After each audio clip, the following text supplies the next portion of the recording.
एक बार भगवान विष्णु अपने वैकुंठ लोक में सोए हुए थे। स्वप्न में वे क्या देखते हैं कि भगवान शिव प्रेम और आंधातिरेक से उन्मत्त होकर उनके सामने नृत्य कर रहे हैं। उन्हें देखकर भगवान विष्णु हर्ष से गदगद हो सहसा शैया पर बैठ गए और कुछ देर तक ध्यानस्थ बैठे रहे।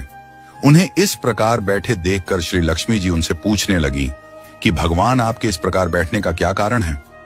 भगवान ने कुछ देर तक प्रश्न का कोई उत्तर न दे आनंद में निमग्न चुपचाप बैठे रहे।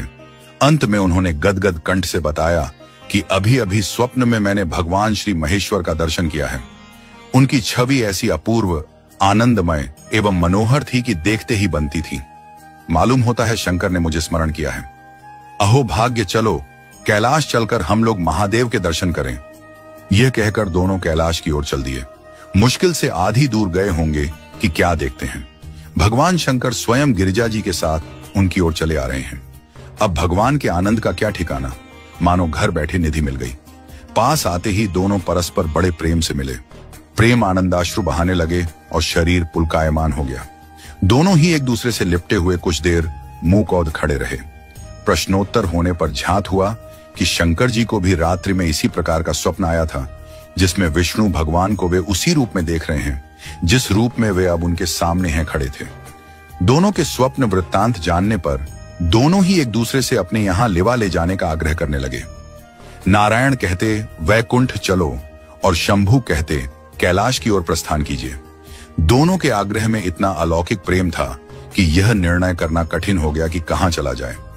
अंत में यह तय हुआ कि भगवती उमा जो कह दे वही ठीक है। भगवे उमा तो पहले तो कुछ देर चुप रही। अंत में वे दोनों को लक्ष्य करके बोली, हे नाथ, हे नारायण, आप लोगों के निश्चल, अनन्य एवं अलौकिक प्रेम को देखकर तो यही लगता है कि आपके निवास अलग अलग नहीं है।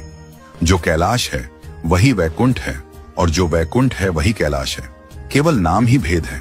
यही नहीं, मुझे तो शरीर देखने में दो हैं और तो और मुझे तो अब यह स्पष्ट दिखता है कि आपकी भार्याएं भी एक ही हैं, दो नहीं हैं। जो मैं हूं वही लक्ष्मी है और जो लक्ष्मी है वही मैं हूं। केवल इतना ही नहीं, मेरी अब यह दृढ़ धारणा हो गई है कि आप लोगों में से एक के प्रति जो द्वेष करता है वह मानो दूसरे के प्रति ही करता है। एक की पूजा जो करता है वह स्वाभाविक ही दूसरे की भी करता है और जो एक को अपूज्य मानता है वह दूसरे की भी पूजा नहीं करता। मैं देखती हूं कि आप मुझे इस प्रसंग में अपना मध्यस्थ बनाकर मानो मेरी प्रवंचना कर रहे हैं। अब मेरी यह प्रार्थना है कि आप लोग दोनों ही अपने अपने लोक को पधारिए। श्री विष्णु यह समझे कि हम शिव रूप से वैकुंठ जा रहे हैं और महेश्वर यह माने कि हम विष्णु रूप से कैलाश गमन कर रहे हैं। इस उत्तर को सुनकर दोनों परम प्रसन्न हुए और भगवती उमा की प्रशंसा करते हुए दोनों प्रणाम आलिंगन के अनंतर हर्षित हो अपने अपने लोक को प्रस्थान किए।